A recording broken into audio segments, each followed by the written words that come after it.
يا جبال أوبي بي معه والطير وألنا له الحديد أن يعمل سابغات وقدر في سرد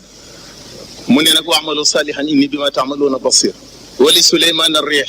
غدوها شهر ورواحها شهر وأسلنا له عين القطر ومن الجن من يعمل بين يديه بإذن ربه ومن يزغ منهم عن أمرنا نذقه من عذاب السعير يعملون له ما يشاء من محاريب وتماثيل وجفان كالجواب وقدور راسيات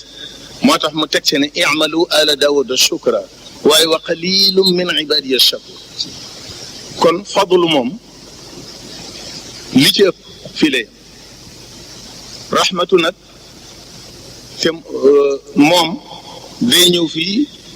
la ëpp ci mbir ma nag di la nekk àllaaxira moo tax yal na nu yàlla dimbali yërëm nu baaxe na